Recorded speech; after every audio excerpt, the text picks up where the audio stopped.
4. Gaúcha Atualidade, com as informações desta manhã.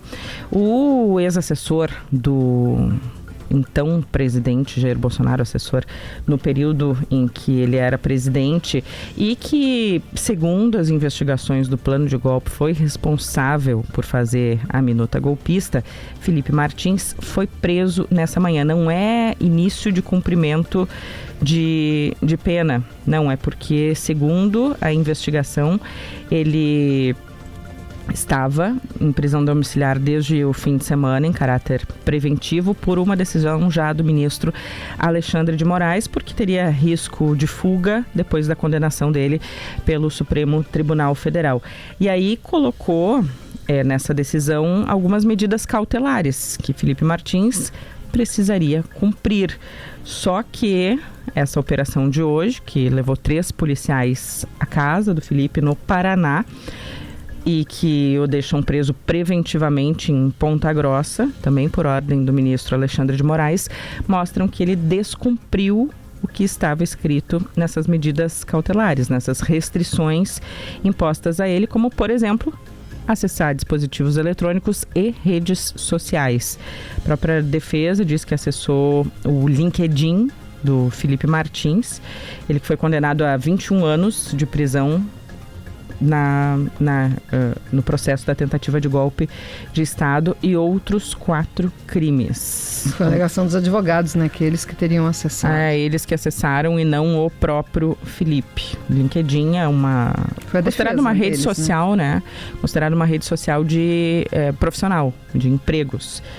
O que foi mexer, né? Para alterar status, que não é mais, que está preso em casa. E se foram os advogados... Também fizeram errado, né? Ou então, pelo menos, avisa, oficia, diz, vamos acessar por isso. Mas por que os advogados também entrariam? Eles, mais do que o cliente deles, deveriam saber que isso iria gerar este descumprimento da decisão judicial. Tem toda a cara de que assumiram o acesso por ele, né? Mas... pois é. Vamos ver os próximos capítulos. Não é cumprimento de pena, e sim esse mandado de prisão preventiva por ter descumprido medidas cautelares. O ex-assessor do ex-presidente Jair Bolsonaro, que, aliás, passou por procedimentos de saúde nos últimos dias. E Bolsonaro retornou ontem à sua cela na Polícia Federal lá em Brasília, porque, como a gente noticiou ainda no programa de ontem aqui, o ministro Alexandre de Moraes não concedeu a possibilidade de que Bolsonaro ficasse preso em casa. Prisão domiciliar não foi aceita pelo ministro Alexandre de Moraes. E o que pesa sobre isso, né? O que pesa é a tentativa de retirada da tornozeleira, que aconteceu ainda no ano passado e que culminou na prisão do presidente naquele momento, em que ainda também não era cumprimento de pena, mas que foi feito preventivamente e depois sim acabou já começando o cumprimento de pena em Brasília, numa cela que a gente falou longamente sobre isso, a imprensa tem falado, os próprios familiares de Bolsonaro, um quartinho simples de hotel, como se fosse assim, né? Mas é uma cela da Polícia Federal para o ex-presidente lá em Brasília. Não teve recesso, né? Não. Bastante coisa acontecendo em Brasília. Muita coisa. Brasília, dias. Olha, trabalhou, né? Trabalhou bastante. Sobre isso, a gente informou aqui, mas quero trazer uma reflexão, e aqui não se trata de defender o ex-presidente Jair Bolsonaro. Agora, ele passa por uma situação de saúde bastante complicada. Já tem certa idade, e aí vários ouvintes ontem me mandaram, mas para andar de jet ski, para andar de moto, ele estava bem. Sim, mas passou tem crises de soluço que não é o soluço o normal que a gente está falando aqui, são umas crises violentas de soluço que passam por dias. Tem os reflexos ainda da facada daquela campanha de 2018. Mas o que pesa nessa decisão foi não ter pensado em nada disso quando tentou, com um ferro de solda em casa, violar a tornozeleira eletrônica. É por isso também que Alexandre de Moraes pesa a mão sobre o ex-presidente Jair Bolsonaro. Mostra, no meu entender, toda a rigidez e cumprimento da lei sem olhar para nada.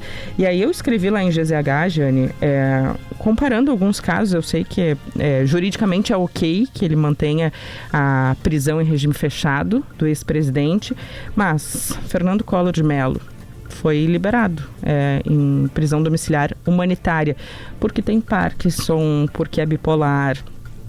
Augusto Heleno, preso na mesma leva e condenado junto com Jair Bolsonaro, tem doenças, demência, que, segundo ele, já acontecem desde que ele estava no governo, que é bastante grave, a gente falou sobre isso, mas só revelou agora, quando foi preso. Também teve a prisão humanitária, a prisão domiciliar humanitária concedida, mas para Bolsonaro a situação é diferente. Sérgio Cabral, buscando um outro tema que não é do Supremo, é uma outra esfera de decisão, mas Sérgio Cabral tem 425 anos de condenação. 425 anos de condenação por corrupção e mais um monte de crime. E curte, né, a sua prisão domiciliar em uma cobertura no Rio de Janeiro. Então, é importante a gente ver os pesos, as medidas também dessas decisões judiciais que são tomadas, mas, claro, ressalto que Bolsonaro pediu para ficar preso em regime fechado quando resolveu violar a tornozeleira. Bom,